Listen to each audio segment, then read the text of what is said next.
In New Jersey, Frank and Lauren Rose have discovered bed bugs in their child's bedroom. They're terrified of where they'll find the tiny blood-sucking creatures next. They were on my baby. They were on his blanket, on his bed frame. I was very afraid. When your home is being invaded by things that you don't want there, whatever that pest may be, it's a very disturbing experience. My baby's laying there being fed on by 5, 10, 15, 20 bugs. I was racking my brain trying to figure out how I could have gotten this bug. Bed bugs are the pest of the 21st century. The way people travel, the way people ship things. It's very easy for these creatures to hitch a ride. Some cities are even reporting an increase of 500% or more. In the Rose household, the boys move out of their room. Frank and Lauren begin an all-night battle to root out the bugs. Now we're in a fight mode. We're in like this battle zone. Once I started getting into the bed and pulling everything apart, they would start to scatter and go into little crevices and hide. We're smashing inside the holes and killing them. It was pretty disgusting. It was pretty disgusting. This went on from 1 o'clock in the morning till 7 o'clock in the morning. We weren't even talking. We were just working. So I get everything wrapped up. I've got everything in bags and out of the house. But it will take more than spearing a few bugs with a knife and throwing out some clothes to kill off this microscopic menace. The Roses are horrified to imagine what their new neighbors will think. I'm mortified. I don't want anyone to know. And I remember my husband specifically saying to me the next day, "Do not tell a soul." People feel a stigma attached to bed bugs where they're associated with the poor and with dirty homes, when that's not the case at all. Bed bugs can infest anybody's house, no matter how much money you make or no matter how clean your home is. Frank and Lauren hope their extreme cleaning will have vanquished the bugs once and for all. But again, a week later, I was getting bit. The battle moves to the next level with a professional exterminator. He said that from what he saw, that it had been quite a few months that they had been living there, and it was a pretty decent-sized infestation.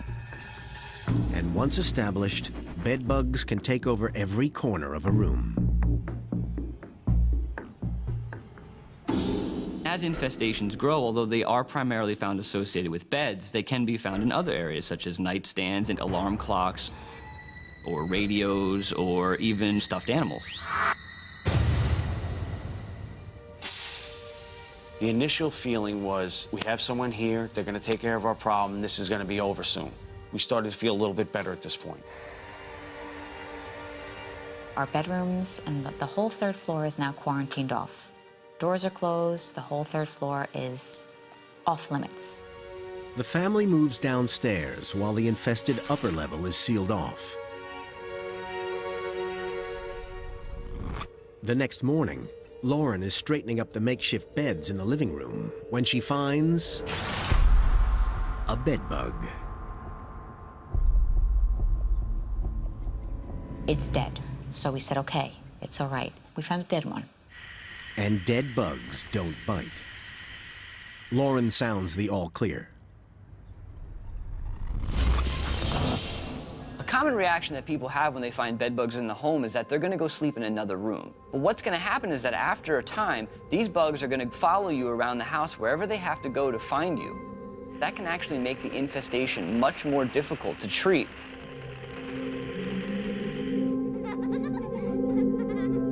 My husband and I are sitting there one day, and he stops talking. And he gets up, and he goes and looks at the floor.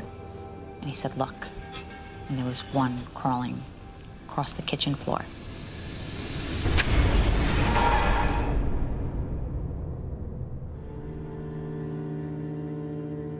Blood splattered out of this bug. That was my child's blood. It was so offensive to me. It's the worst possible news. Despite professional pest control treatment, the bugs have reappeared, and somehow They've spread downstairs.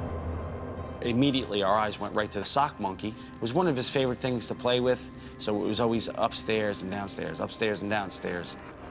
All the money spent on pest control measures upstairs has been for nothing. The bedbugs have simply hitched a ride downstairs on their son's favorite toy. Bedbugs can be attracted to anything that you handle regularly because it's going to have your odor on it. Even a child's stuffed animal that it plays with all the time, it could be attracted to that item because it smells like the child. They're powerless to defend themselves from a tiny bloodsucker that will go a long way for a meal. Bedbugs can travel 50 to 100 feet or more in search of food if they are hungry enough. Lauren and Frank are now spending thousands of dollars on more extermination efforts. We called for our follow-up treatment and took a contract out to treat the whole house. And this time, they sprayed everywhere. Every single room in the entire house. Surely, it's game over, even for the battle-hardened bedbugs.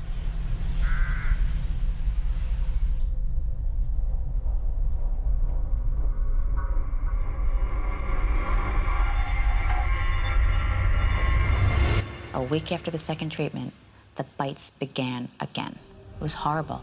We thought we were on our way to getting rid of this problem, and here they are again. When we apply pesticides, it may eliminate 99% of a pest, but we don't want to underestimate a pest's ability to survive because their sole goal in life is to eat and then to reproduce to expand the colony. The night I woke up with 100 bites, on my neck and another 300 on my forearms. That was the turning point. I was done. I was finished. I didn't know what else to do. It seemed like we were doomed. All the pest control measures so far have failed. The Roses have spent nearly all their life savings and have no idea what to do. This was going to either be a way of life for us, or we were going to have to pack up and move.